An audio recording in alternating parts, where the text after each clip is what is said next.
habitar en tu presencia, menguar para que crezcas tú y cada día seré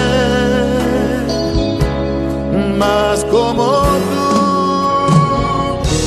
Quebranta mi corazón, quebranta mi vida, te entrego mi voluntad a ti.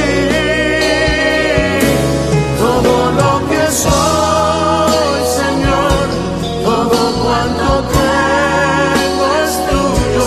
Yo quiero menguar para que crezcas tú.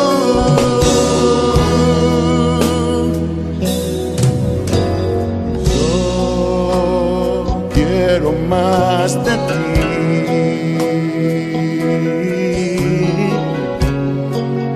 y habitar en tu presencia, menguar para que crezcas tú y cada día seré más como tú. Quebranta mi corazón, quebranta mi vida, te entrego mi voluntad a ti. Todo lo que soy, Señor, todo cuanto tengo es tuyo. Yo quiero menguar para que crezcas tú. Quebranta mi corazón, Quebranta mi vida, transfórmame tengo mi voz a ti, Señor, a ti. solo a ti. Todo lo que soy, Señor, Todo cuanto tengo es tuyo. Yo quiero menguar para que crezcas tú. Yo quiero menguar para que crezcas tú. Yo quiero menguar para que crezcas tú, Jesús.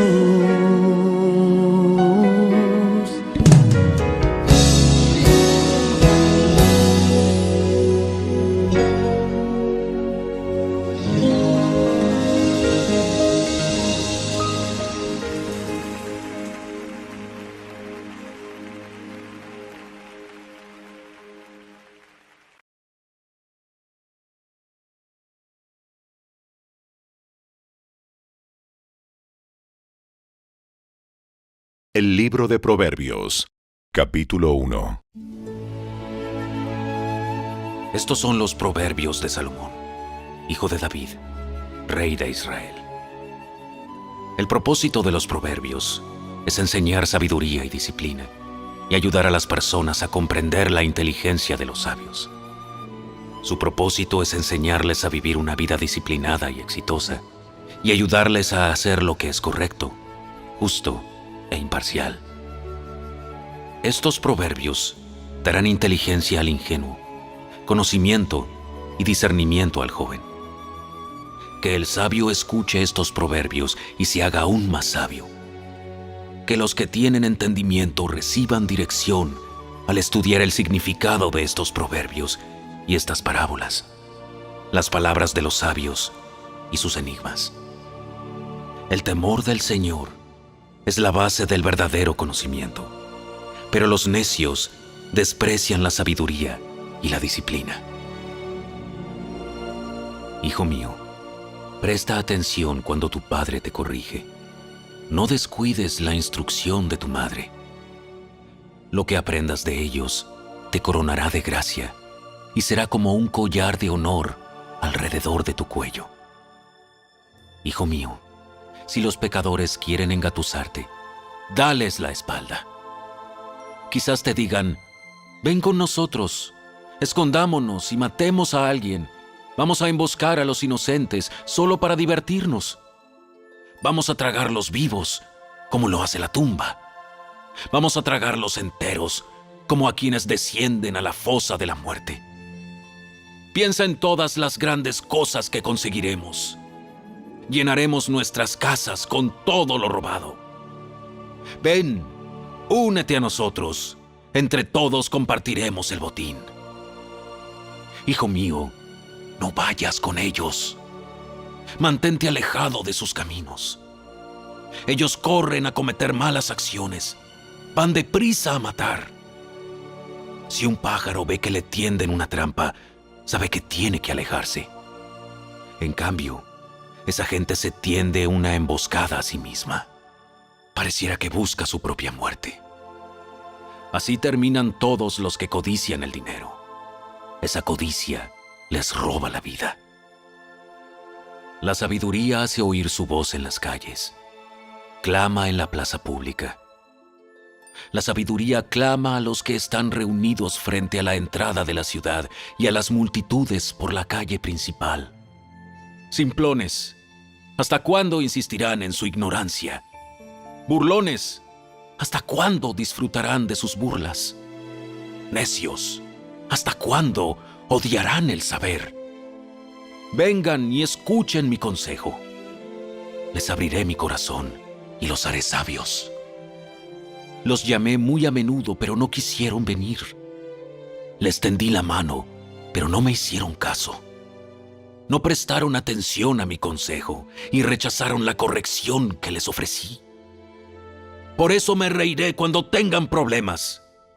Me burlaré de ustedes cuando les llegue la desgracia, cuando la calamidad caiga sobre ustedes como una tormenta, cuando el desastre los envuelva como un ciclón y la angustia y la aflicción los abrumen. Entonces, cuando clamen por ayuda, no les responderé.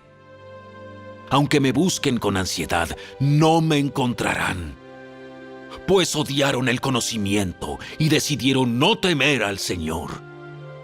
Rechazaron mi consejo y no prestaron atención cuando los corregía. Por lo tanto, tendrán que comer el fruto amargo de vivir a su manera y se ahogarán con sus propias intrigas.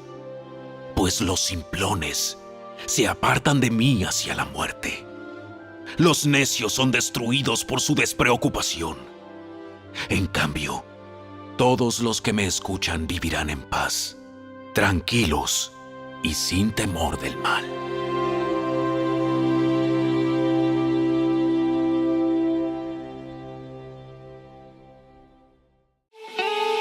Si te gustó este video, dale me gusta, suscríbete a nuestro canal y asegúrate de activar la campanita de notificaciones para que siempre estés al día con nuestros nuevos recursos. Recuerda seguirnos también en nuestras redes sociales. Descarga ahora mismo la app y escucha la audio Biblia dramatizada en tu celular. Busca lectura pública de la Biblia en la tienda de tu dispositivo o vea la descripción de este video donde también encontrarás los links de descarga. Para ver el siguiente video, toca el recuadro que aparece en tu pantalla. ¡Hasta pronto!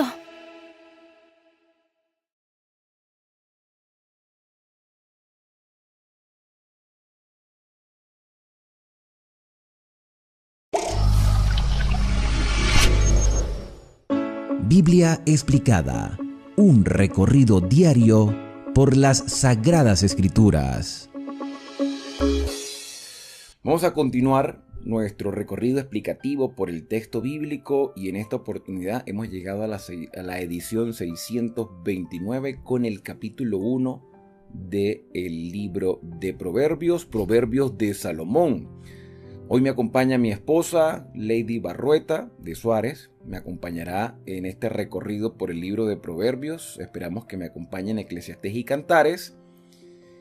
Y Proverbios es una expresión española, pero en el original hebreo es Mishlei, que traducido al español sería algo así como comparación o ilustración.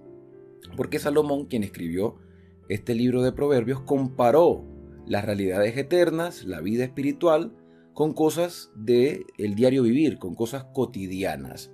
Hay personas que creen que Salomón no escribió el libro de Proverbios, sino que fueron algunos autores después del exilio o que fueron copilados por otras personas después del exilio, aunque se pudieron rescatar, piensan algunos pensamientos de Salomón, ya que el primer libro de Reyes indica que Salomón escribió muchos proverbios y cantares. Y hay quienes han llegado a pensar que son recopilaciones post-exílicas. Sea como fuese, la paternidad o la autoría de este libro se le adjudica a Salomón, y como cristianos que creemos que la Biblia fue inspirada por el Espíritu Santo y que el Espíritu Santo se encargó de que santos hombres de Dios hablaran influenciados por su poder, hoy se conservan estos escritos que son de gran relevancia para nuestra vida. Así que con esta introducción vamos a comenzar con el capítulo 1. Voy a pedirle a mi esposa que lea los primeros 6 versículos. Vamos a ir leyéndolos y después vamos a ir viendo qué lecciones prácticas podemos extraer de este primer capítulo de Proverbios. Muy bien, vamos entonces a comenzar a leer desde el primer versículo y dice así: Los proverbios de Salomón, hijo de David, rey de Israel, para aprender sabiduría y doctrina, para conocer razones prudentes, para adquirir instrucción y prudencia, justicia, juicio y equidad, para dar sagacidad a los ingenuos y a los jóvenes inteligencia y cordura. El sabio los escucha y aumenta su saber, y el inteligente adquiere capacidad, para entender los proverbios y sentencias, las palabras de los sabios y sus enigmas. El principio de la sabiduría es el temor de Jehová. Los insensatos desprecian la sabiduría y la enseñanza. Aquí entonces acabamos de leer los versículos del 1 al 7, donde se muestra quién escribió los proverbios, Salomón, y se enfatiza, hijo de David, rey de Israel. Y a partir del versículo 2 vemos los motivos por el cual Salomón escribe: para entender sabiduría e instrucción, para conocer razones prudentes. Me gusta mucho porque hay una variante textual. Mi esposa tiene la versión Reina Valera 1995. Yo tengo la que siempre he venido usando, la siglo XXI, y hay una variante. Vamos a anotar la variante. Vamos a leer de nuevo el versículo número 3. El versículo 3 dice: para adquirir instrucción y prudencia, justicia, juicio y equidad. La versión siglo XXI lo dice de otra manera: para desarrollar la vida disciplinada. Y también esta vida disciplinada obra lo recto y justo para dar sagacidad. ¿Qué significa la palabra sagaz? Para dar sagacidad, o sea, las instrucciones ayudarán a la persona a ser sagaz. Pero ¿qué es sagaz? En el diccionario, el concepto más común de sagaz es aquel que tiene, una persona sagaz es aquella persona que tiene la facilidad de comprender las cosas y de percibir con claridad lo que conllevan, o sea, tiene entendimiento, comprensión de la realidad. Vamos a leer nuevamente el versículo 7. El principio de la sabiduría es el temor y el respeto del Señor. Esto sería como el fundamento. El fundamento, pero me gusta cómo empieza, porque el libro de Proverbios comienza justificando el libro. O sea, correcto. ¿Para qué sirve este libro? O sea, no está aquí en la Biblia solamente por llenar una parte más de la Biblia. Está para enseñarnos a nosotros a comprender y a darnos inteligencia. O sea, si nosotros queremos tener sabiduría, deberíamos de leer Proverbios. O sea, nos dan consejos explícitos, no solamente para la juventud, yo creo que para todas las personas. Exacto, que podemos leerlo, nos damos cuenta que son ejemplos incluso de la vida cotidiana, que cada día que pasa, o sea, nos tropezamos con muchas de estas vivencias y decimos, bueno, allí estaba en el proverbio de repente, y nosotros leemos y a veces no le prestamos atención a algunas cosas. Entonces, estas instrucciones, estas enseñanzas ayudan a niños, jóvenes, adultos, ancianos, esposos, solteros. A todos. A todos, en el área laboral, en el área familiar, en el área académica. Porque fíjate que el versículo 7, la parte final dice, solo los insensatos, o sea, personas que aunque tienen conocimiento no la aplican, la desprecian porque no son ignorantes. Ignorante es la persona que no conoce. El insensato conoce, pero desprecia el conocimiento porque no lo vive. El insensato desprecia la sabiduría y la enseñanza. Y Salomón habla como un padre instruyendo a su hijo. ¿Cuántos hijos tuvo Salomón? Seguramente tuvo muchos hijos, porque tuvo muchas esposas. Pero el sucesor en el trono fue Roboam, y estas instrucciones seguramente Roboam las había escuchado de su padre directamente y las tuvo que haber leído en algún momento, pero no apreció esas enseñanzas porque Roboam no hizo lo bueno delante de Dios y más bien el reino se fracturó. El versículo 8 dice lo siguiente: oye, hijo mío, la instrucción de tu padre, como si le estuviera hablando a Roboam. Y no desprecies la dirección de tu madre. Versículo 9. Porque guirnalda de gracia, o sea, adorno de gracia, no sé si la otra versión lo dice diferente. Aquí dice adorno también. Adorno de gracia. Guirnalda de gracia serán a tu cabeza y collares a tu cuello. Si hoy las personas invierten dinero, hay gente que invierte dinero en joyas preciosas, cadenas, zarcillos, collares, pulseras, relojes, y gasta dinero porque considera que esas prendas son preciosas. Para verse llamativo. Sí, para verse atractivo, aunque bueno, eso no es lo que garantiza la belleza, pero es lo que causa algo que llama la atención por el valor, por lo brillante que son estas joyas. Y Salomón dice que la sabiduría y la instrucción que se recibe del padre o de la madre son más preciosas o igual de preciosas que la corona y los adornos que se cuelgan en el cuello. Vamos a continuar la lectura porque él sigue hablando como un padre a un hijo a partir del versículo 10 hasta el 19. Dice así: hijo mío, si los pecadores intentan engañarte, no lo consientas. Si te dicen, ven con nosotros, pongamos acechanzas para derramar sangre, acechemos sin motivo al inocente, los tragaremos vivos como Seol y enteros como los que caen en la fosa. Hallaremos toda clase de riquezas, llenaremos nuestras cabezas con el botín. Ven, une tu suerte a la nuestra y hagamos una bolsa común entre todos. Tú, hijo mío, no vayas en el camino con ellos, sino aparta tu pie de sus veredas, porque sus pies corren hacia el mal y se apresuran a derramar sangre.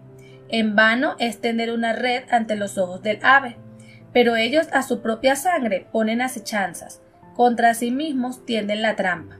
Así son las sendas de todo el que es dado a la codicia, la cual quita la vida de sus poseedores. Entonces, esto es una advertencia.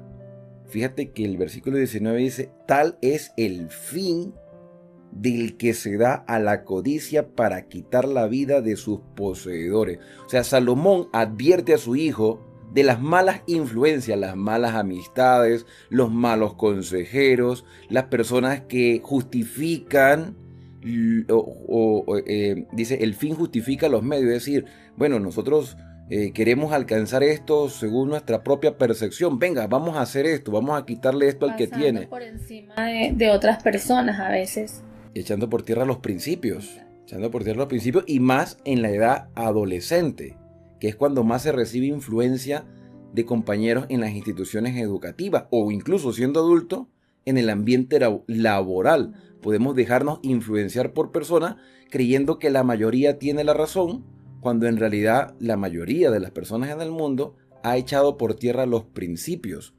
Entonces, ¿qué le dice Salomón a su hijo? Mira, si los pecadores quisieran engañarte o tenderte trampa o tratar de involucrarte en acciones inadecuadas, no consientas. O sea, ten firmeza. Aparta tu pie, dice. O sea, aléjate más bien. O sea, que tú tienes que estar, si sigues las instrucciones de tu padre y de tu madre, no vas a prestarle atención a palabras totalmente contrarias que escuches en la calle. Lo que pasa es que, claro, los adolescentes, los jóvenes, a veces quieren formar parte de los grupos y quieren sentirse como que forman parte de esas personas populares, por así llamarlos.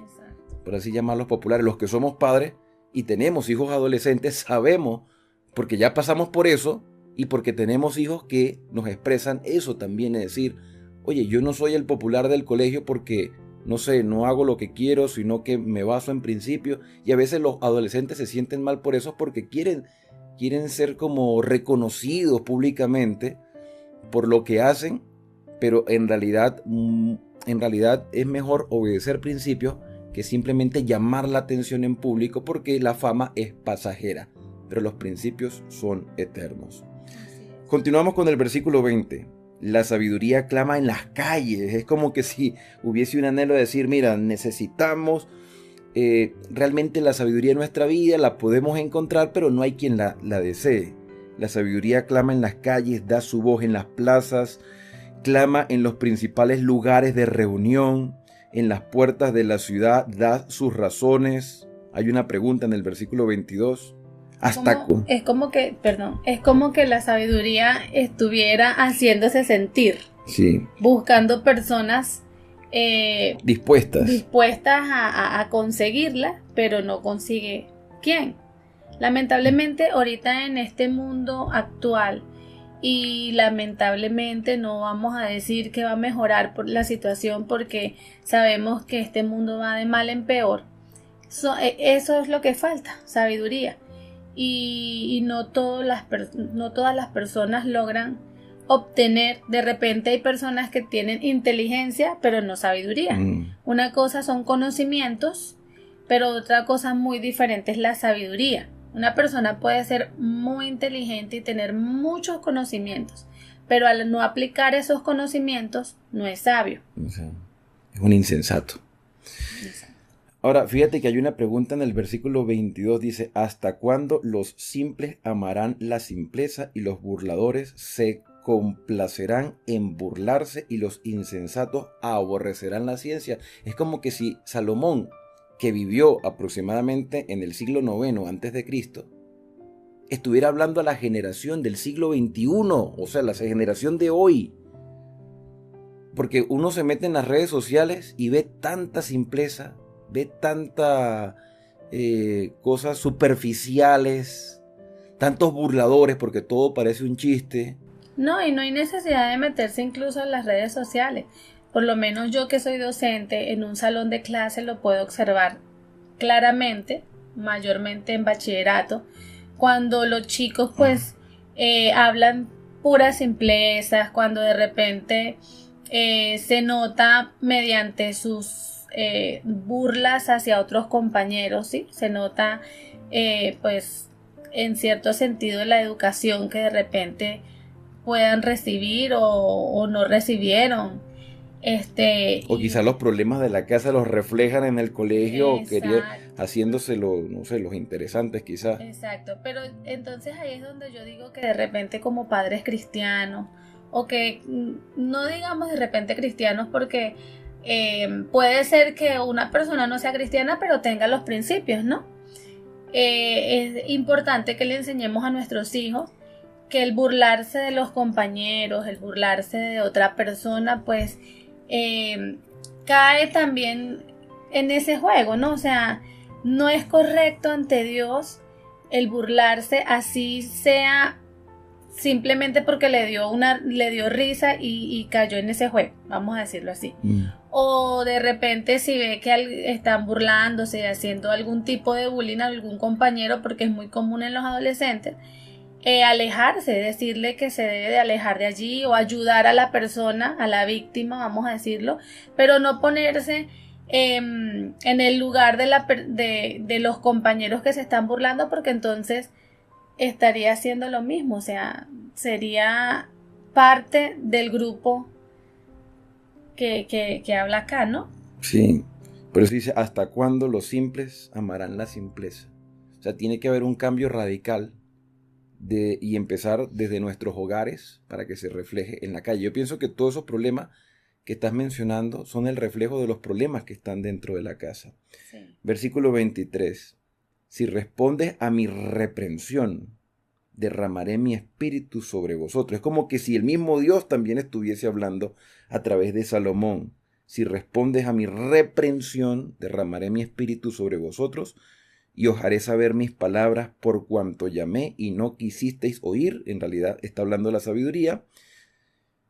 Extendí mi mano y no hubo quien atendiera. Antes desechasteis mis consejos y no aceptasteis mi reprensión.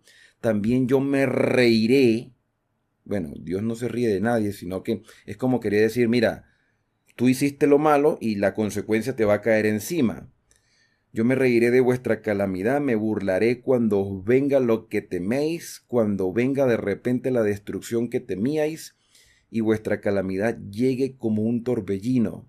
Cuando sobre vosotros venga tribulación y angustia, entonces me llamarán y no responderé. Me buscarán de mañana y no me hallarán, porque me imagino que ya será tarde, habrán dejado que el tiempo pase y desperdiciaron su vida. Por cuanto aborrecieron la sabiduría, dice el versículo 29, y no eligieron respetar al Señor. Quiere decir que si yo falto el respeto a alguna persona, si yo le hago daño a alguien, estoy faltándole el respeto a Dios. Ni siguieron mi consejo y menospreciaron mi reprensión, comerán el fruto de su camino y se hartarán de sus propios consejos, porque el desvío de los ignorantes los matará y la prosperidad de los necios los echará a perder. Pero, y esta quizás sea la instrucción más importante, pero el que me escuche, el que escuche a su padre, a su madre, el que escuche a Dios, el que le preste atención a la sabiduría, el que me escuche, habitará confiadamente, estará tranquilo, sin temer al mal. Entonces, qué bonita conclusión, ¿no? Si prestamos oído a las enseñanzas, podremos vivir confiadamente y tranquilo, sin ningún tipo de temor al mal, porque la protección de Dios nos acompaña. Así termina el versículo 33, así en tu versión. Sí, Señor. Dice, pero el que me escuche vivirá confiadamente. Estará tranquilo sin temor del mal. Muy bien. ¿Quieres tú vivir tranquilo, confiado en las manos del Señor? ¿Quieres vivir con sabiduría? ¿Quieres tener entendimiento de todo lo que está a tu alrededor? Hoy es el día de aprovechar el tiempo que Dios nos regala para vivir de acuerdo a su voluntad. No olvides el propósito de estas instrucciones.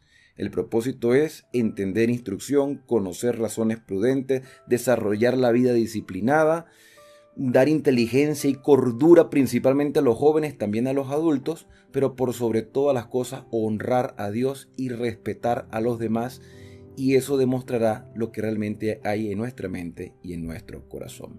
¿Alguna otra enseñanza que podamos extraer de este capítulo? Me llama la atención que el Señor, Él siempre nos muestra las consecuencias, tanto buenas como malas, ¿no? O sea, Él nos dice, si te vas por acá, te va a pasar esto.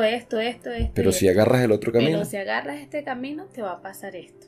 Entonces, es como que no nos deja sin reprensión. O sea, Él nos muestra, ¿sí? Nos muestra. Pero nos da la oportunidad de decidir. De elegir qué es lo que yo quiero para mi vida. ¿Sí? Y hoy tú tienes la oportunidad de elegir el buen camino. Y como padre, pues yo creería que en este primer capítulo deberíamos de enseñarle a nuestros hijos a respetar no solamente a los adultos, también a sus pares, a sus compañeros, ¿no? Porque todos fuimos creados por Dios, todos somos hijos de Dios y debemos de respetarnos unos a otros. Amén. Bien, hemos llegado al final de este primer capítulo del libro de Proverbios. La invitación es para que puedas acompañarnos al siguiente capítulo. Pero antes de despedirnos, quiero invitarte a que te puedas unir en esta oración. Querido Padre, muchas gracias te damos en esta oportunidad que nos das de haber completado el primer capítulo de este libro de Proverbios lleno de sabiduría, instrucción, consejo, para tener una vida disciplinada, para poder tener la comprensión adecuada de tu voluntad y dar un testimonio acertado para que otras personas puedan entender la importancia de vivir una vida aferrada a ti. Guía nuestros pasos y ayúdanos en nuestra debilidad. Son agradecimientos que te hacemos en el santo y bendito nombre de Cristo Jesús. Amén. Amén. No olviden suscribirse al canal, activen las notificaciones y nos vemos en el próximo capítulo aquí en este canal de Esperanza. Pueden dejar sus comentarios, qué les ha parecido este primer capítulo y qué esperan del resto del estudio del libro de Proverbios.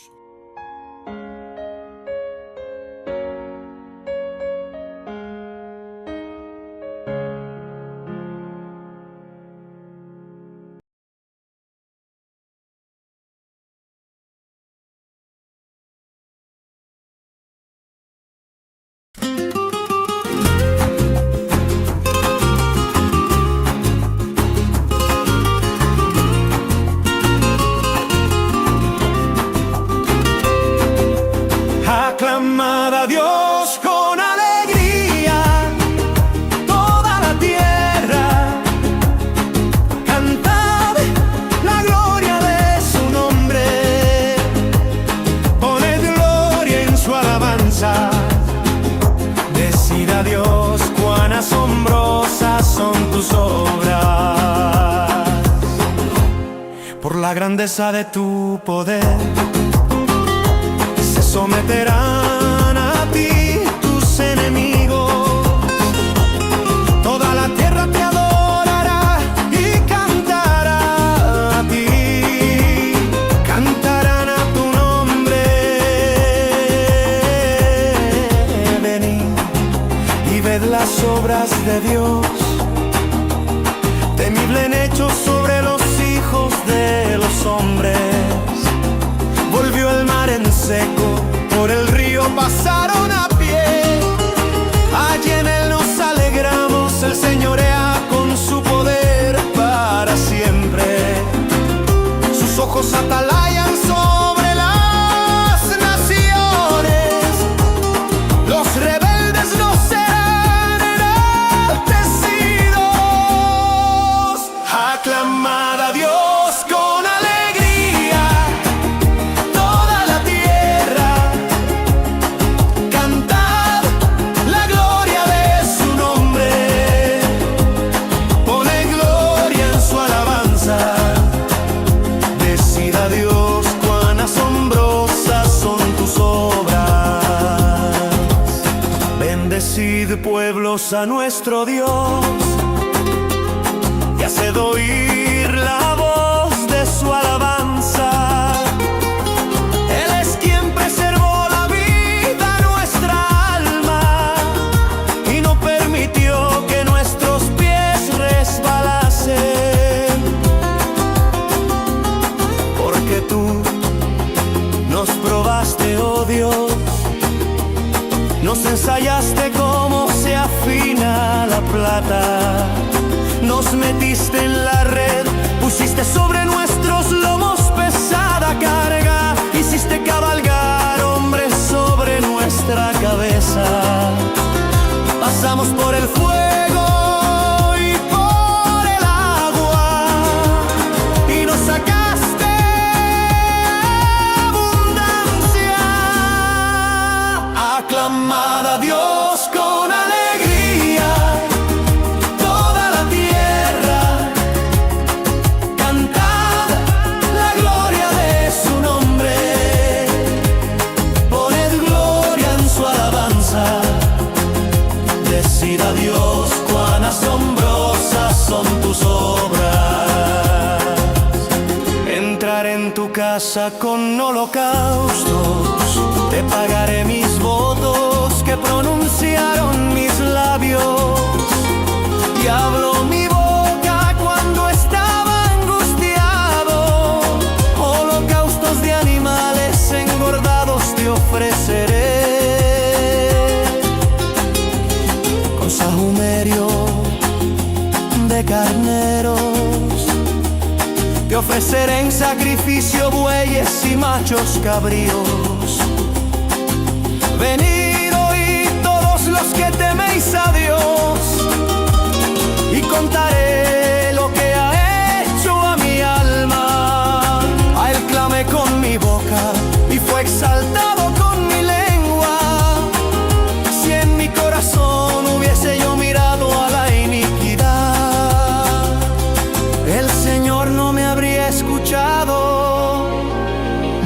ciertamente me escuchó Dios, atendió a la voz de mi súplica.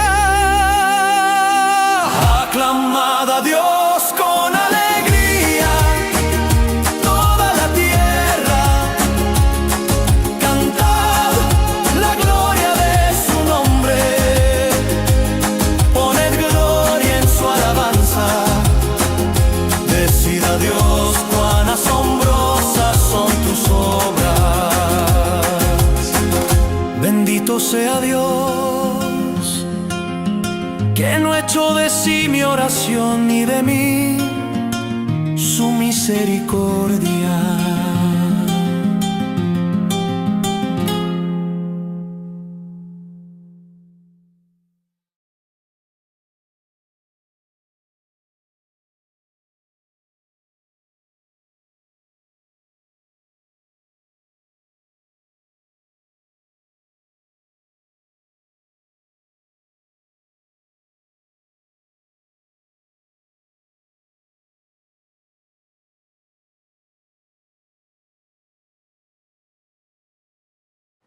El libro del profeta Isaías.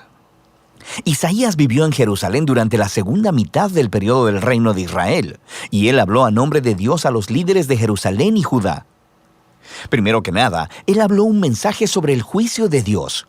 Les advirtió a los líderes corruptos de Israel que su rebelión contra el pacto de Dios tendría un alto costo, que Dios usaría los grandes imperios, el de Asiria y después el de Babilonia, para traer su juicio sobre Jerusalén si persistían en la idolatría y la opresión al pobre. Pero ese anuncio estaba combinado con un mensaje de esperanza. Isaías creía profundamente que Dios cumpliría un día todas sus promesas del pacto, que Dios enviaría a un rey del linaje de David para establecer el reino de Dios. Recuerda 2 de Samuel 7. Que él guiaría a Israel a la obediencia a todas las leyes del pacto que se hicieron en el monte Sinaí. Recuerda Éxodo capítulo 19. Y todo esto sería para que la bendición y la salvación de Dios fluyeran hacia todas las naciones, como Dios le prometió a Abraham en Génesis capítulo 12. Y esta es la esperanza que movió a Isaías a levantar la voz contra la corrupción y la idolatría de Israel en su tiempo. Ahora, el libro tiene un diseño literario bastante complejo, pero hay una manera sencilla de ver cómo encaja todo junto. Los capítulos del 1 al 39 contienen 3 grandes secciones que desarrollan la advertencia de juicio de Isaías a Israel.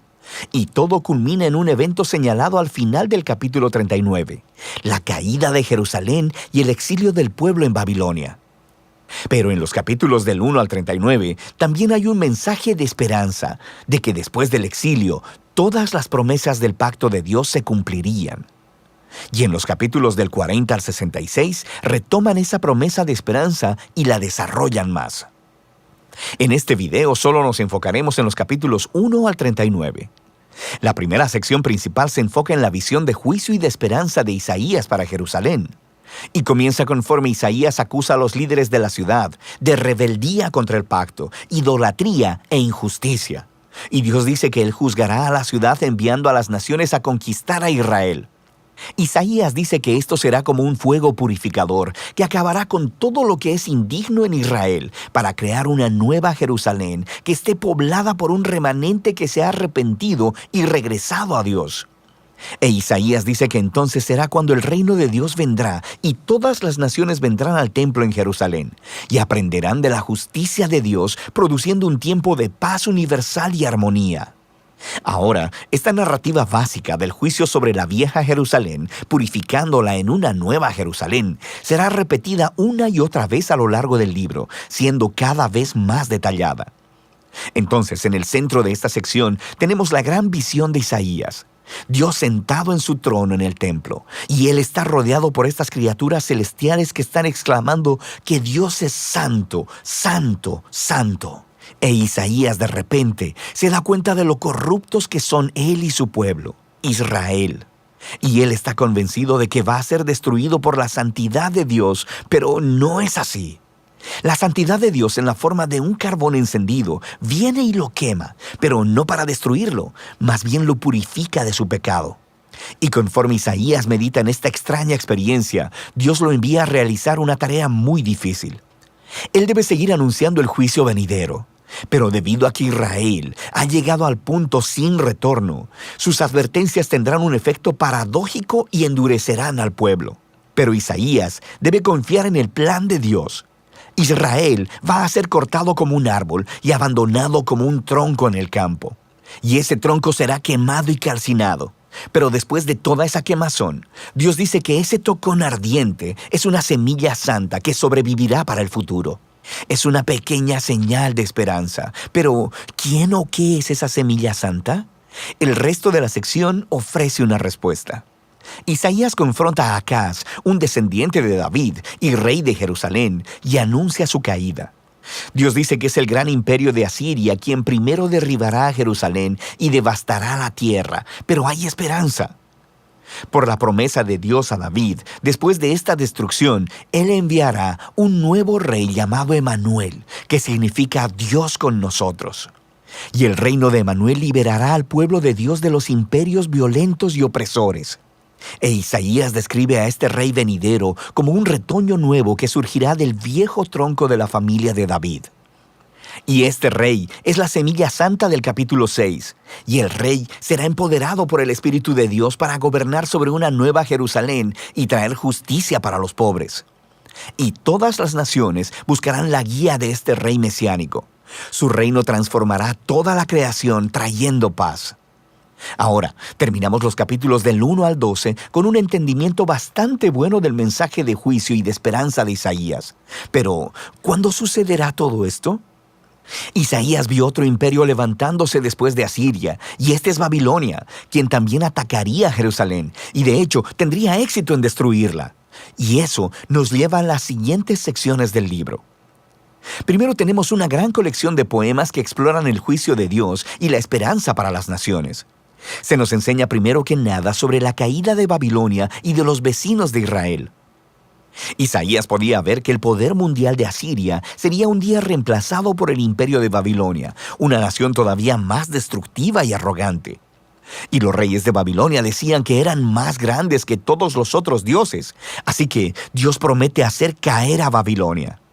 Y no solo Babilonia, Isaías nombra a los vecinos de Israel, acusándolos a todos de la misma clase de orgullo e injusticia, y predice su ruina eventual. Pero recuerda, para Isaías, el juicio de Dios nunca es la última palabra, ni para Israel ni para las naciones.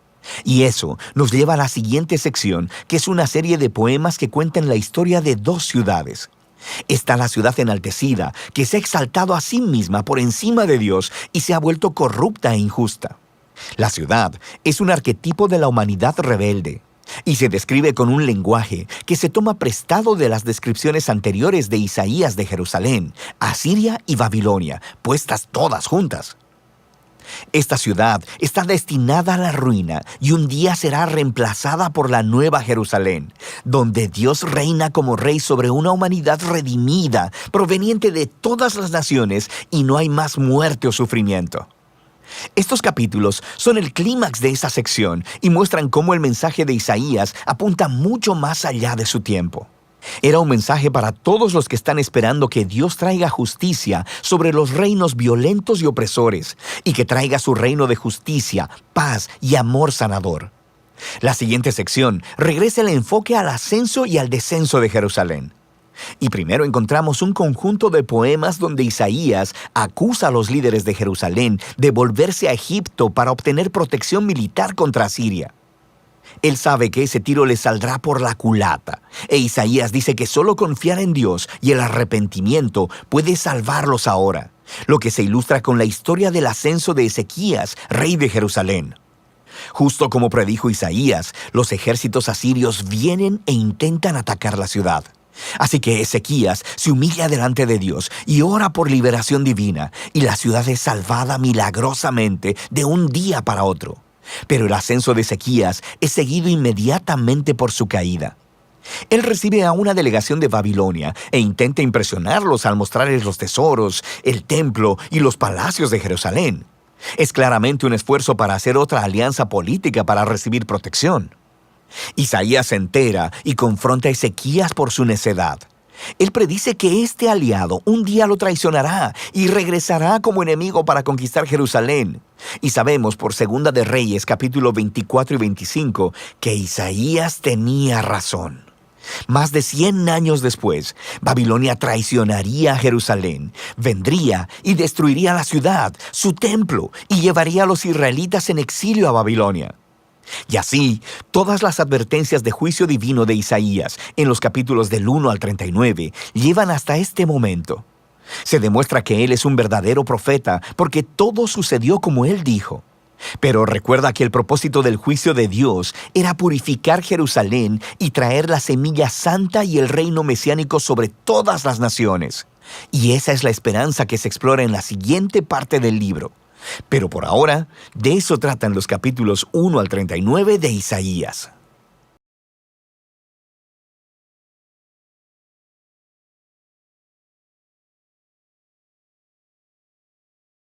El libro de Isaías, capítulo 7.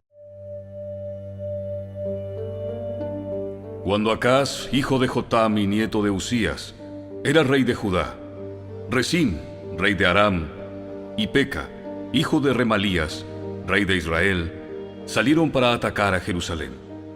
Sin embargo, no pudieron llevar a cabo su plan. A la corte real de Judá había llegado la siguiente noticia: Aram se ha aliado con Israel en contra de nosotros. Por eso, el corazón del rey y el de su pueblo temblaron de miedo, como tiemblan los árboles en medio de una tormenta. Entonces el Señor dijo a Isaías: Toma a tu hijo Sear-Jasub y ve al encuentro del rey Acaz. Lo encontrarás al final del acueducto que conduce el agua al estanque superior, cerca del camino que lleva al campo donde se lavan las telas. Dile que deje de preocuparse, que no hay por qué temer a la ira feroz de esos dos tizones apagados que son Resín, rey de Aram, y Peca, hijo de Remalías. Es verdad que los reyes de Aram y de Israel han conspirado contra él diciendo: atacaremos a Judá y lo conquistaremos y pertenecerá a nosotros. Después pondremos en el trono de Judá al hijo de Tabeel. Pero esto dice el Señor soberano: esta invasión nunca sucederá, nunca se llevará a cabo. Pues Aram no es más fuerte que Damasco, su capital, y Damasco no es más fuerte que Resín, su rey. En cuanto a Israel, dentro de 65 años será aplastado y destruido por completo. Israel no es más fuerte que Samaria, su capital, y Samaria no es más fuerte que Peca, hijo de Remalías, su rey. A menos que ustedes tengan una fe firme, no puedo hacer que permanezcan firmes. Más tarde, el Señor le envió al rey Acaz el siguiente mensaje: Acaz, pídele al Señor tu Dios una señal de confirmación. Hazla tan difícil como quieras, tan alta como los cielos o tan profunda como el lugar de los muertos. Pero el rey se negó. No pondré a prueba al Señor así. Entonces, Isaías le dijo: escuchen bien, ustedes de la familia real de David. ¿Acaso no les basta con agotar la paciencia humana? ¿También tienen que agotar la paciencia de mi Dios? Muy bien, el Señor mismo les dará la señal. Miren, la Virgen concebirá a un niño, dará a luz a un hijo y lo llamarán Emanuel, que significa Dios está con nosotros. Cuando ese hijo tenga edad suficiente para escoger lo correcto y rechazar lo malo, estará comiendo yogur y miel. Pues antes de que el niño tenga esa edad, las tierras de los dos reyes que tanto temes quedarán desiertas. Luego el Señor hará venir sobre ti, sobre tu nación y sobre tu familia, hechos como nunca hubo desde que Israel se separó de Judá. Pondrá al rey de Asiria en tu contra. En ese día, el Señor llamará con un silbido al ejército del sur de Egipto y al ejército de Asiria. Ellos te rodearán como un enjambre de moscas o abejas. Vendrán en inmensas multitudes y se establecerán en las regiones fértiles y también en los valles desolados, en las cuevas y en los lugares llenos de espinos. En ese día, el Señor contratará a una navaja, procedente del otro lado del río Éufrates, el rey de Asiria, y la usará para afeitarte por completo. Tu tierra, tus cosechas y tu pueblo. En ese día, un campesino se considerará afortunado si le quedan una vaca y 2 ovejas o cabras. Sin embargo, habrá suficiente leche para todos, porque quedarán muy pocos habitantes en la tierra. Comerán yogur y miel hasta saciarse. En aquel día, los viñedos lozanos, que hoy valen 1000 piezas de plata, se convertirán en parcelas llenas de zarzas y espinos. Toda la tierra se convertirá en una gran extensión repleta de zarzas y espinos, en un territorio de cacería lleno de animales salvajes. Nadie irá a las laderas fértiles, donde antes crecían los huertos, porque estarán cubiertas de zarzas y de espinos. Allí apacentarán el ganado, las ovejas y las cabras.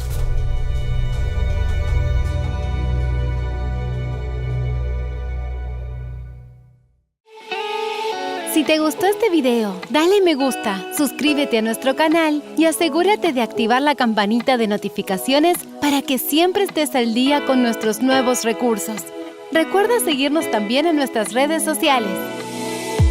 Descarga ahora mismo la app y escucha la audio Biblia dramatizada en tu celular. Busca lectura pública de la Biblia en la tienda de tu dispositivo o vea la descripción de este video, donde también encontrarás los links de descarga. Para ver el siguiente video, toca el recuadro que aparece en tu pantalla. ¡Hasta pronto!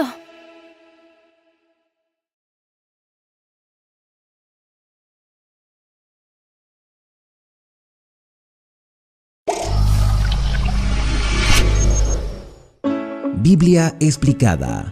Un recorrido diario por las Sagradas Escrituras. Hoy vamos a continuar nuestro recorrido explicativo por el texto bíblico y hemos llegado al capítulo número 7 del profeta Isaías. Comenzamos una nueva sección en este libro profético. En el capítulo anterior vimos el llamado que Dios le hace, una reconfirmación del ministerio profético a Isaías, mostrándole la gloria del trono e invitándole a cumplir la misión. E Isaías respondió y Dios le dijo: lleva este mensaje hasta el final, hasta que todo suceda.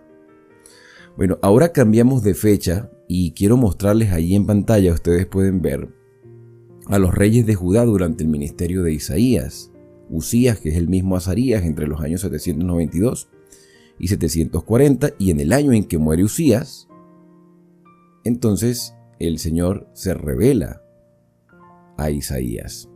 Después vino Jotán y Acaz, que es el que nos corresponde para el capítulo de hoy. Si ustedes se fijan, en el versículo número 1 del capítulo número 7 dice: en los días de Acaz, hijo de Jotán, es decir, entre el año 732 hasta el 715 a.C., ocurrió un evento que es plasmado aquí en el capítulo número 7. Y según el mismo versículo, dice que Resín, rey de Siria, y Peca, hijo de Remalías, rey de Israel, salieron contra Jerusalén para combatirla, pero no pudieron tomarla. ¿Cuál era el propósito del rey de Israel y el rey de Siria? Tomar a Jerusalén.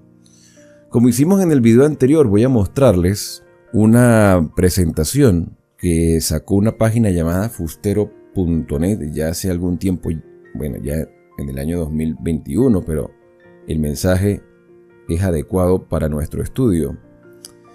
Y nos dice: imagínate la situación. Eres un rey débil, o sea, el rey de Judá. 2 reinos se coligan para declararte la guerra, o sea, Israel y Siria. Fíjense el mapa que está del lado derecho de la pantalla. Jerusalén, la capital de Judá, el reino de Judá en el sur. Todo lo que antes llegó a ser Israel. Yo sé que muchos de ustedes se han familiarizado con el mapa de Israel. Lo que antes todo era un reino unido llegó a ser un reino dividido, y la capital de Judá era Jerusalén y la capital de Israel en el norte era Samaria. Los samaritanos se aliaron con los sirios, cuya capital es Damasco. El mundo del rey Acaz, que es el rey de turno en este contexto histórico, se caía a pedazos. Necesitaba un aliado poderoso que le sacase de esta situación peligrosa. ¿Cuál era la situación peligrosa? Que Israel y Siria se habían puesto de acuerdo para atacarla. Y el rey Acaz tiene dos opciones: o confiar en Dios o confiar en otro rey con el cual aliarse, un rey que fuese fuerte y que pudiese ayudarle contra Samaria y Damasco. Entonces, los versículos 1 y 2 nos hablan de tiempos peligrosos. Los versículos del 3 al 9 nos invitan a creer para permanecer. Los versículos del 10 al 13 hay una solicitud de señal. Y esa señal, en el versículo 14, en la primera parte, habla de una virgen que daría a luz un hijo. Ese hijo se llamaría Emmanuel, que significa Dios con nosotros, ya en la parte final del versículo 14. O sea que vamos a analizar los primeros 14 versículos de este capítulo número 7 y continuamos leyendo ahora el versículo 2 que dice: y vino la nueva a la casa de David, es decir, la noticia diciendo: Siria, que es Damasco, se ha confederado con Efraín, que es Israel del norte, en Samaria. Siria y Efraín se han confederado y se le estremeció el corazón al rey Acaz y el corazón de su pueblo también, como se estremecen los árboles del monte a causa del viento, dice el versículo 2. ¿Quién era el rey de Israel en ese momento? Peca. Los tiempos no eran buenos para el reino de Judá. Edom y los filisteos le causaron dificultades y eso ya tuvimos la oportunidad de estudiarlo en el segundo libro de Crónicas, capítulo 28, que si no lo han visto, les invito a verlo. Y los reyes de Israel y Siria se aliaron para derrocar a Acaz y colocar en su lugar a un títere. La razón de la invasión era fortalecerse ante el auge militar de Asiria. No confundir Siria con Asiria, es decir, la idea de Siria y de Israel era aliarse, atacar a Judá, colocar a un rey que ellos querían, tener el ejército de Judá también apoyándolos y atacar a el rey Tiglat-Pileser III, que comenzaba a ser una importante amenaza. Por cierto que este rey Tiglat-Pileser III también se conoce como Pul. Por su parte, el impío rey Acaz, porque Acaz era malo a pesar de ser el rey de los judíos, buscó la ayuda de Asiria. Aunque parecía una buena idea, a la larga se volvió contra él. Vamos entonces a leer los versículos del 3 hasta el 6. Versículo 3. Entonces el Señor dijo a Isaías: sal al encuentro de Acaz, junto con tu hijo Sear-Jasub, que significa en español significa el remanente volverá. Y sal al encuentro del rey Acaz, donde termina el canal del estanque superior, en el camino de la heredad del lavador. Y dile: ten cuidado, pero tranquilízate, no temas, ni se turbe tu corazón a causa de estos dos cabos de tizón, es decir, el rey de Siria y el rey de Israel. No temas ni se turbe tu corazón a causa de estos dos cabos de tizón que humean por el ardor de la ira de Rezín y de Siria, y por el hijo de Remalías, que es Peca, que ya lo acabamos de leer, rey de Israel. Versículo 5. Ha concertado un maligno consejo contra ti, el sirio, con Efraín y con el hijo de Remalías, diciendo: vamos contra Judá, infundámosle terror, repartamos entre nosotros y pongamos sobre ella, sobre Judá, por rey al hijo de Tebear. Dios el Señor, dice el versículo 7, dice: esto no sucederá así. O sea, hay un ataque de estas dos naciones Y según lo que dice el versículo 1, eso no sucedió, no prevalecieron. Yo no sé qué tipo de problema tengas tú en este momento y sientas que el mundo se te cae a pedazos. Yo no sé qué tipo de dificultad que te hace sentir presionado. Puede ser un problema económico, un problema familiar, un problema con tu pareja o con la crianza de tus hijos, o incluso un problema espiritual muy grande. Si todo parece que te presiona, si sientes que el mundo se te cae a pedazos, si sientes que todo está saliendo mal, el llamado del Señor es a creer en Él, creer que Dios está con nosotros. Desde el mismo versículo 1 se nos dijo que esta confederación no tuvo éxito y después nos explican que el Señor había llamado a Isaías para fortalecer incluso a un rey tan malo como Acaz. Porque Acaz era malo, un rey perverso. Y Acaz tenía dos opciones: o dependo de Dios o busco la ayuda del rey de Asiria, Tiglat-Pileser III, que es fuerte. Y yo quiero preguntarte en esta oportunidad, ¿tú en quién confías en este momento? Las personas te han decepcionado, las personas se han burlado de ti, te han utilizado, has fracasado, has tomado malas decisiones. ¿No crees tú que es el momento de aprender a depender de Dios? Vamos a seguir leyendo, porque la cabeza de Siria es Damasco, y la cabeza de Damasco Resín, que es el rey. Dentro de 75 años, Efraín será quebrantado hasta dejar de ser un pueblo. Hasta el momento, Israel había permanecido, Israel del norte, pero a causa de sus malos reyes, las malas decisiones, la idolatría, haberse apartado del Señor, Israel del norte iba a desaparecer y solo iba a quedar Judá. Versículo 9.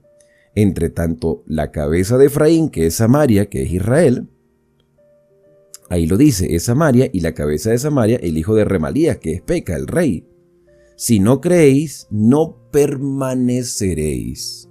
Si yo no aprendo a creer, si yo no aprendo a confiar en el Señor, como no lo hicieron algunos de estos personajes aquí mencionados, entonces no vamos a permanecer. El secreto del éxito del cristiano en este tiempo, y siempre ha sido así, el secreto del éxito del pueblo de Dios es aprender a confiar. Creer es confiar, y confiar es depender, y esa dependencia se le llama fe, porque la fe es la certeza de lo que se espera y la convicción de lo que no se ve. Si vosotros no creéis, de cierto no permaneceréis.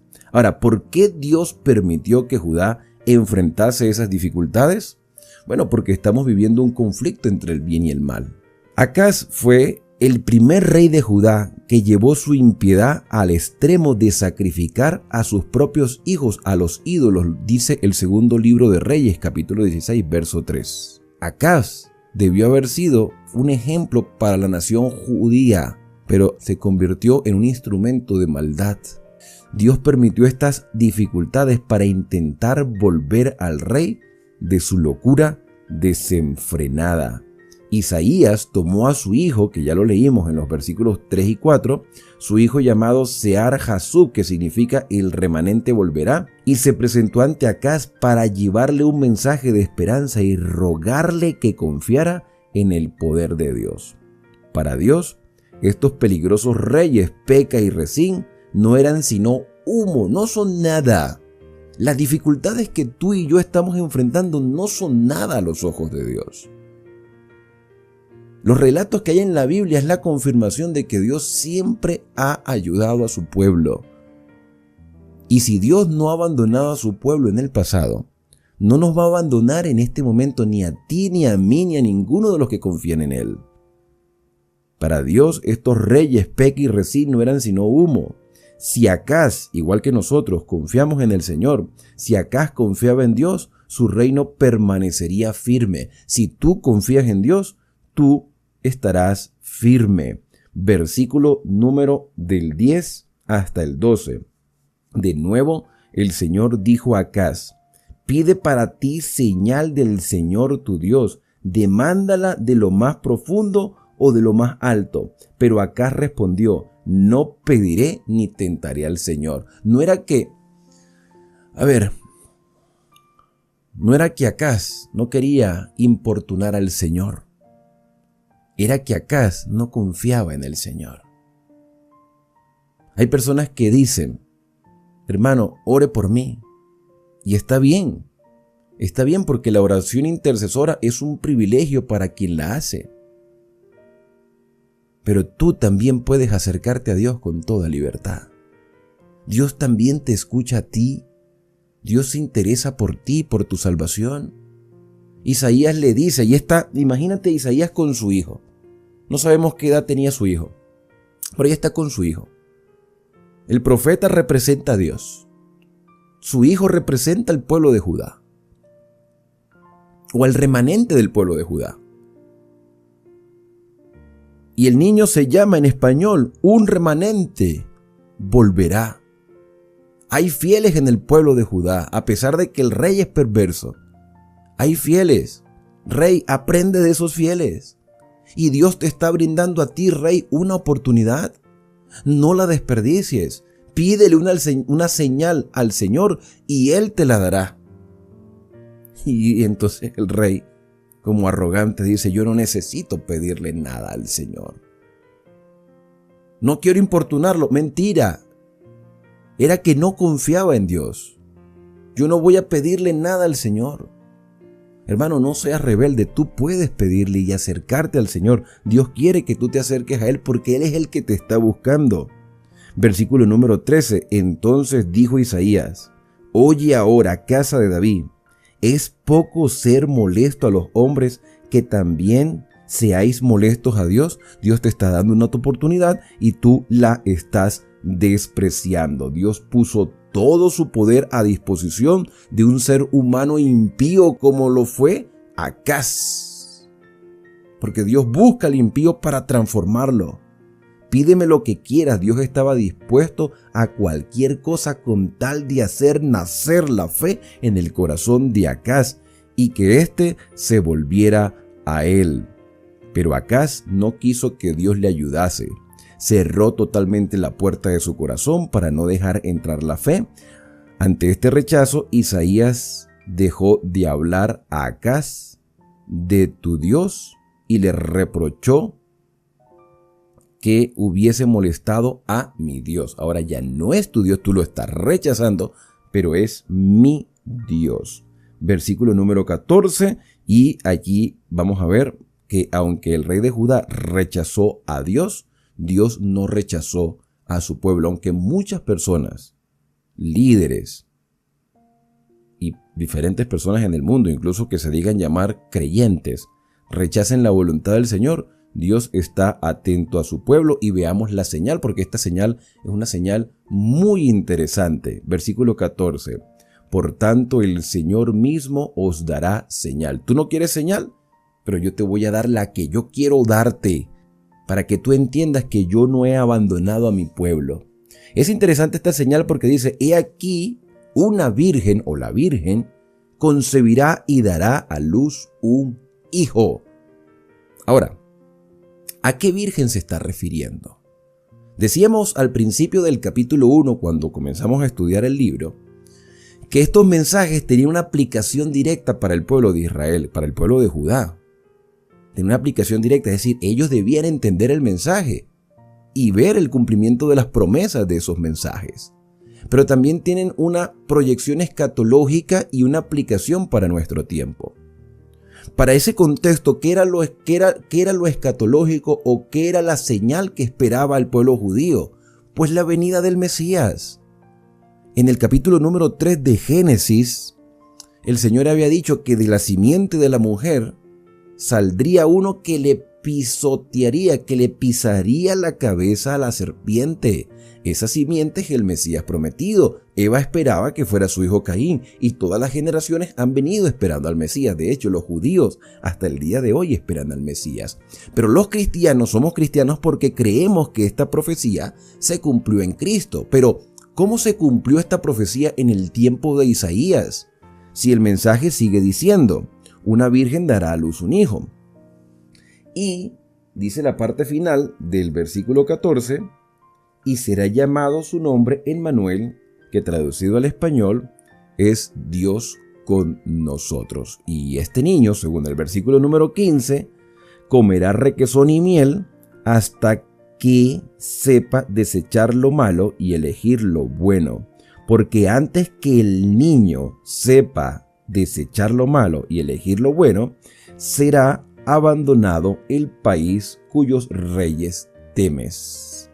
Es decir, los reyes, antes de que el niño aprenda a hablar, antes de que el niño aprenda a caminar, antes de que el niño empiece a razonar y a tomar decisiones por sí solo, ese niño es la demostración o este crecimiento de ese niño literal, porque es un niño literal, en el tiempo del profeta Isaías, y también tiene una aplicación evidentemente a Cristo. Pero de manera literal, ese niño iba a ir creciendo e iba a ser testigo de la caída de los reyes de Israel y del rey de Siria. ¿Quién era ese niño? Posiblemente el capítulo 8 nos diga quién es. Pero en este momento es una profecía que apunta al Mesías. Mesías significa ungido. Dios decide elegir él mismo una señal. En 2 años, antes de que un niño sea concebido, nazca y sea capaz de distinguir lo que es bueno y lo que es malo, los 2 reyes enemigos dejarán de existir. Dado que la palabra virgen usada aquí no implica virginidad sexual, sino juventud, el cumplimiento inmediato y futuro es claro.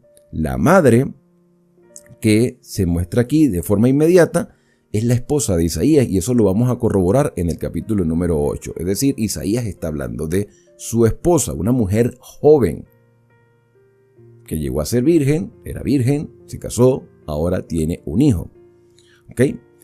Y en el futuro sería, pues, lo que nosotros ya sabemos, María, que ella sí era virgen, no tuvo relación con ningún hombre, pero concibió a través del Espíritu Santo. ¿Ok?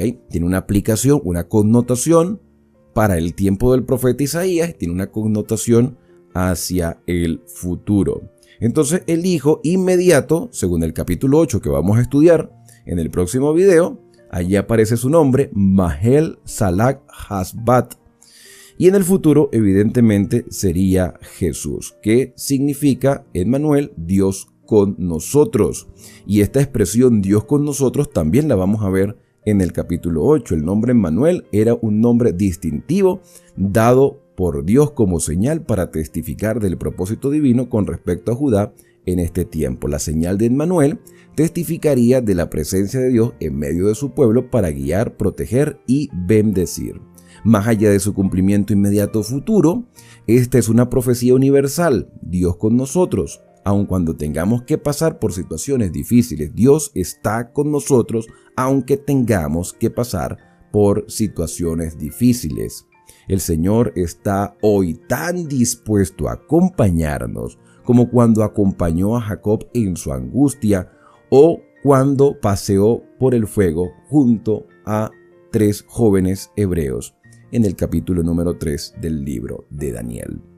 Vamos a culminar este capítulo número 7 con los versículos número 17 que dice hasta el final: el Señor traerá sobre ti, le está diciendo Isaías a Acaz, sobre ti, sobre tu pueblo y sobre la casa de tu padre, días cuales nunca vinieron desde que Efraín se apartó de Judá. Esto es, traerá al rey de Asiria. En aquel día el Señor silbará a la mosca que está en el fin de los ríos de Egipto y a la abeja que está en la tierra de Asiria. O sea, se compara a Egipto y a Asiria con una mosca y con una abeja. Y vendrán y acamparán en los valles desiertos, en las cavernas de las piedras, en todos los zarzares y en todos los abrevaderos, en aquel día, con navaja alquilada, con los que habitan allende el río, es decir, los que están cerca del río. Esto es, con el rey de Asiria, el Señor rapará la cabeza y el pelo de los pies y aún la barba, es decir, los va a humillar. Y en aquel día un hombre criará una vaca y 2 ovejas, y por la abundancia de leche que darán, comerán cuajada. todos los que queden en la tierra comerán requesón y miel. En aquel día, el lugar donde había 1000 vides que valían 1000 monedas de plata a causa de la escasez que ya estudiamos en capítulos anteriores, será para espinos y zarza. Con flechas y arcos irán allá, porque toda la tierra será espinos y zarzas. Y en los montes que se cavarán con aradas, no se podrá entrar por temor a los espinos y cardos. Será para el paso de bueyes y ovejas, es decir, serían invadidos todos los territorios alrededor, caería el reino de Israel, caería el reino de Siria, y ahora saldrían a la palestra, saldrían al escenario público de los imperios, Asiria y Egipto. Pero la esencia de todo este mensaje, de todo lo que Isaías le dice a Acaz, es que aprenda a confiar en el Señor, que no se apoye en más nadie, que aprenda a confiar en el Señor y se verá las maravillas obrando en nuestra vida. Que no tengan temor de las dificultades siempre van a estar. Evidentemente Asiria y Egipto iban a ser una amenaza para Judá, pero ellos tenían que haber aprendido la lección y ver las consecuencias en Israel y en Siria, y hoy nosotros debemos aprender a confiar en nuestro Padre Celestial hasta que Cristo venga a buscarnos. Vamos a acercarnos a nuestro Dios Todopoderoso a través de la oración y agradecerle por sus bendiciones en este día. Querido Padre, gracias porque nos amas, porque nos permite, Señor, confiar en ti, aprender de ti y entender que tú tienes el control de todas las cosas. Señor, ayúdanos en nuestra necesidad. Ayúdanos, Señor, en medio de nuestras adversidades, porque solo en ti está nuestra confianza, solo en ti dependemos. Gracias, Señor, porque eres bueno para con nosotros y guías nuestros pasos. Permítenos, Señor, aprender de estas lecciones y no cometer los mismos errores de los reyes de Israel y del rey de Judá, sino que podamos aceptar las señales que tú nos has dado, y gracias porque Cristo es la demostración de que tú estás con nosotros. Son agradecimientos que te hacemos en el santo y bendito nombre de Cristo Jesús. Amén. Bien, hemos llegado al final de nuestro capítulo número 7. La invitación es para que puedas acompañarnos en el capítulo 8 y de esta manera continuar nuestro recorrido explicativo por el texto bíblico, así que no olviden suscribirse, activar las notificaciones y compartir este mensaje con otras personas.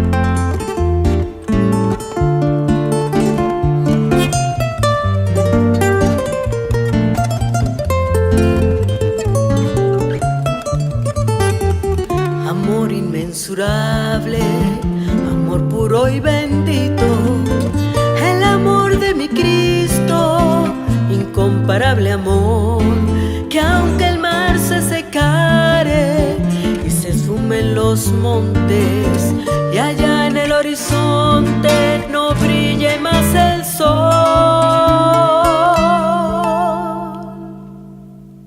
que aunque en el infinito los astros no titilen, y aun cuando se terminen las tardes de arrebol, y aun cuando sus criaturas no le honren ni le admiren, tan grande y tan sublime su amor, siempre su amor, ¿quién me separará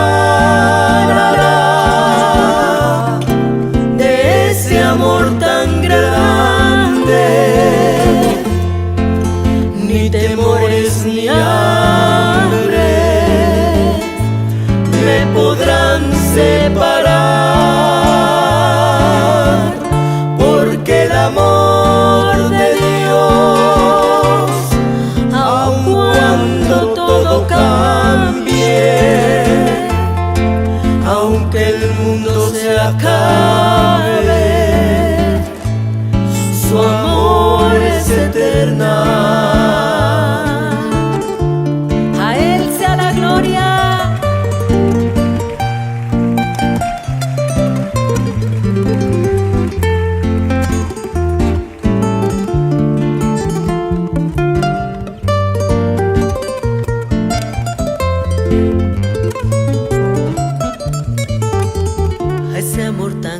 glorioso, a ese amor tan sublime que quiso redimirme siendo un pecador. Hoy con toda mi alma al quiero dirigirme y en mi canción decirle: su amor es mucho amor. Porque puedo sentirle muy dentro de mi alma, pues me ha dado esa calma que el mundo no me dio.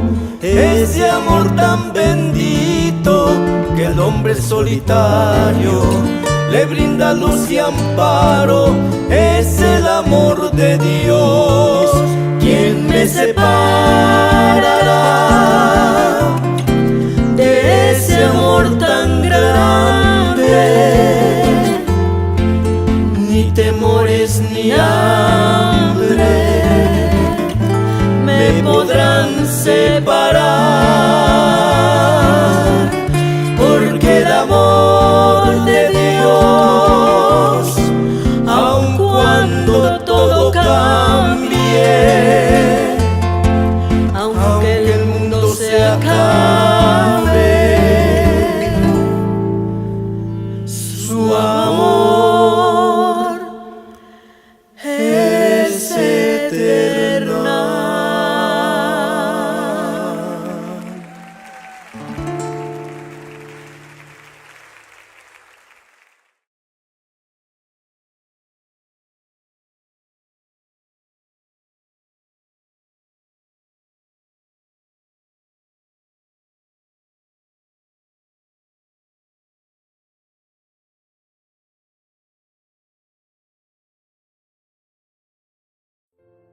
¿Por qué Isaías es el profeta que más profetizó de Jesús?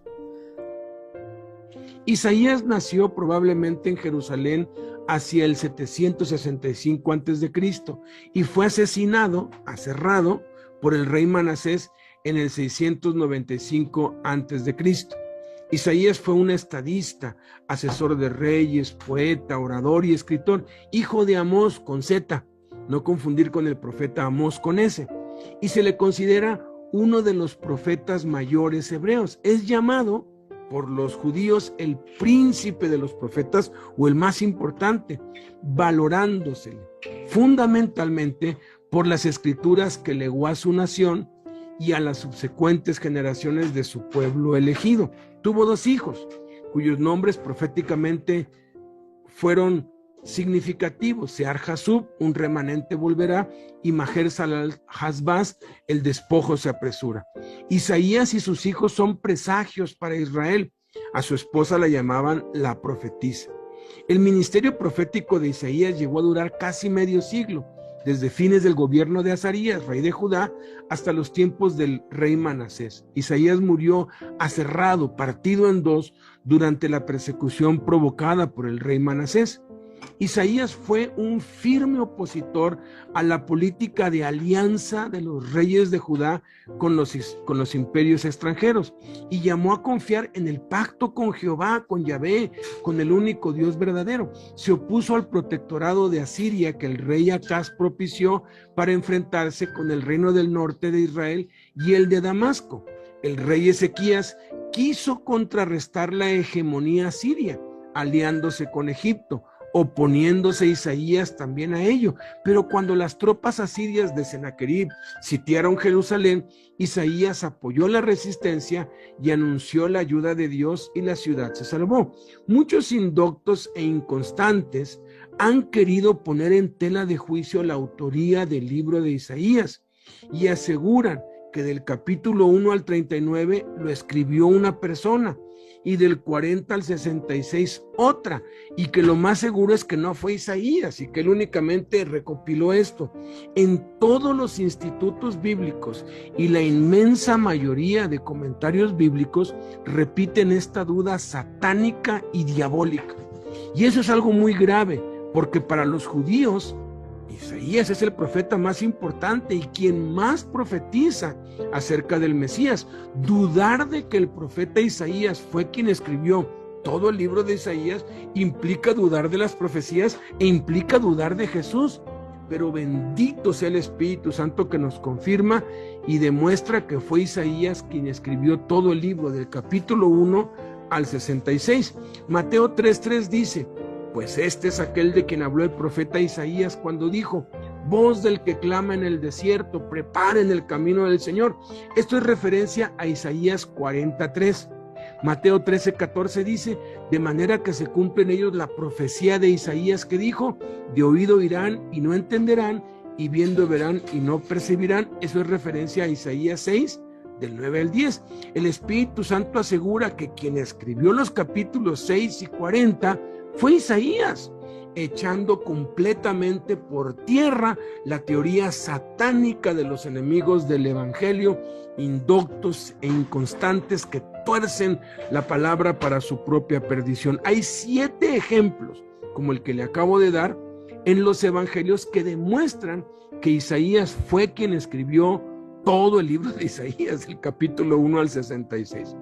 Hechos 28:25 dice: bien habló el Espíritu Santo por medio del profeta Isaías a nuestros padres. Al final de cuentas es el Espíritu Santo quien habló. Podemos confiar plenamente en que el Espíritu Santo fue quien habló por boca de Isaías y que todas las profecías son 100% ciertas. Veamos las 135 profecías de Isaías cumplidas en Jesús. Veamos ahora las 135 profecías en Isaías cumplidas en Jesús. De Jerusalén saldría la palabra del Mesías para todas las naciones. Se profetizó en Isaías 2:3 y se cumplió en Lucas 24:47. El Mesías se sentaría en el trono de Dios, profetizado en Isaías 6:1 y cumplido en Juan 12:41. El pueblo no entendería las parábolas del Mesías. Se profetizó en el 6:9 y se cumplió en Mateo 13, del 13 al 14. El pueblo cerraría sus oídos a las palabras del Mesías. Se profetizó en el 6:10 y se cumplió en Mateo 13, del 14 al 15. El pueblo cerraría sus ojos para no ver las obras del Mesías, también en el 6:10, y se cumpliría en Hechos 28:27. El Mesías nacería de una virgen.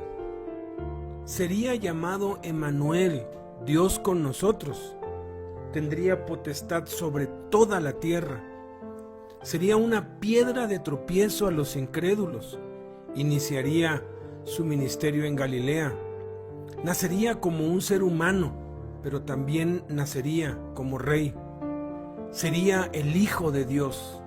El Mesías sería admirable, consejero, sabio, Dios fuerte, Padre eterno, príncipe de paz. Sería grande, establecería un imperio sin límites. La paz del Mesías sería para todos los seres humanos. Reinaría sobre el trono de David su padre. Juzgaría con justicia, reinaría para siempre.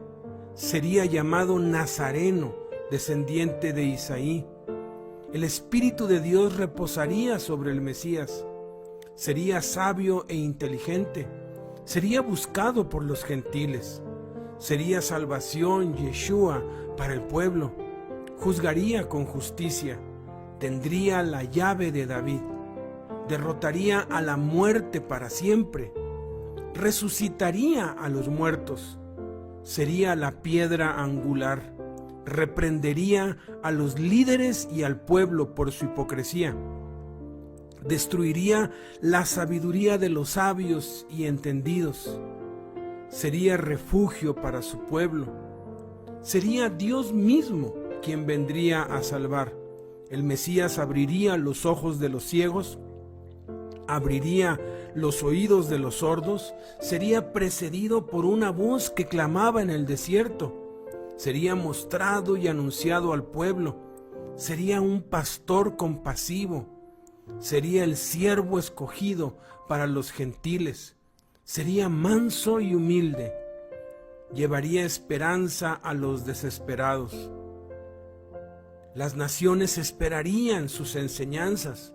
Sería luz para las naciones. Llevaría salvación a todas las naciones. Haría milagros nunca antes hechos.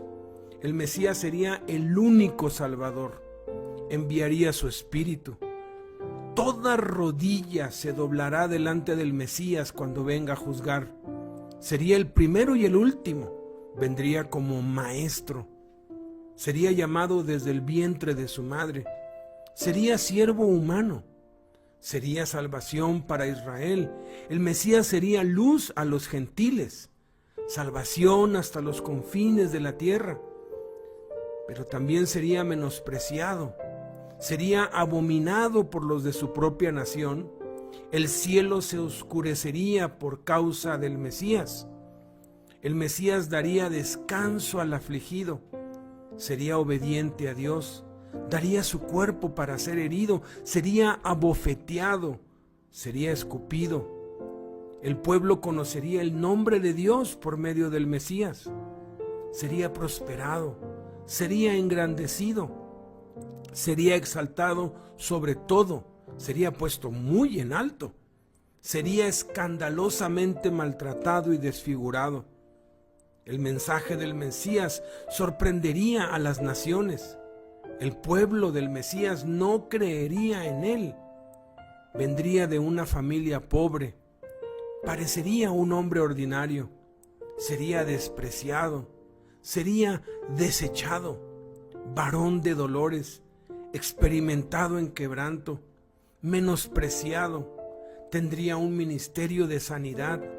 Llevaría nuestros pecados en su cuerpo. La gente tendría al Mesías por herido de Dios y abatido. Sería herido por nuestras rebeliones, molido por nuestros pecados. El castigo de nuestra paz sería sobre él. La espalda del Mesías sería azotada. Dios cargaría en el Mesías el pecado de todos nosotros. Sería angustiado, afligido, guardaría silencio ante sus acusadores, sería llevado como cordero al matadero, estaría preso, sería juzgado falsamente y ejecutado, moriría por nuestros pecados, sería sepultado en la tumba de un hombre rico, nunca pecaría, no habría engaño en su boca, sería ejecutado a pesar de ser inocente, sería entregado por el Padre, sería obediente hasta la muerte, daría su vida en expiación por el pecado, resucitaría de los muertos para siempre. La voluntad de Dios sería prosperada en su mano, su alma sería afligida. Dios estaría satisfecho con el sufrimiento del Mesías. Sería el siervo justo que justificaría a muchos. Nos justificaría por su sangre, llevaría nuestras iniquidades. Al Mesías le sería dado todo el poder por su sacrificio, derramaría su vida hasta la muerte, sería contado con los pecadores, llevaría el pecado de la humanidad, oraría por sus transgresores, saciaría gratuitamente la sed de la humanidad. Resucitaría por las misericordias fieles a David. Sería testigo a los pueblos. Naciones extranjeras vendrían a él.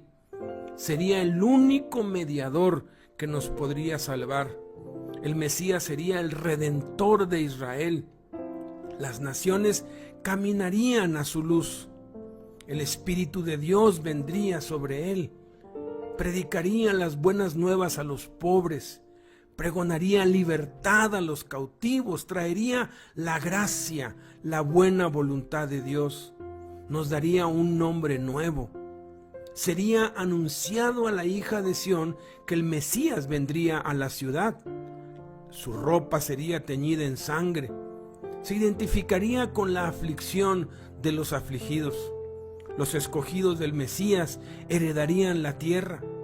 Traería cielos nuevos y tierra nueva. La gloria del Mesías sería vista y publicada a todas las naciones.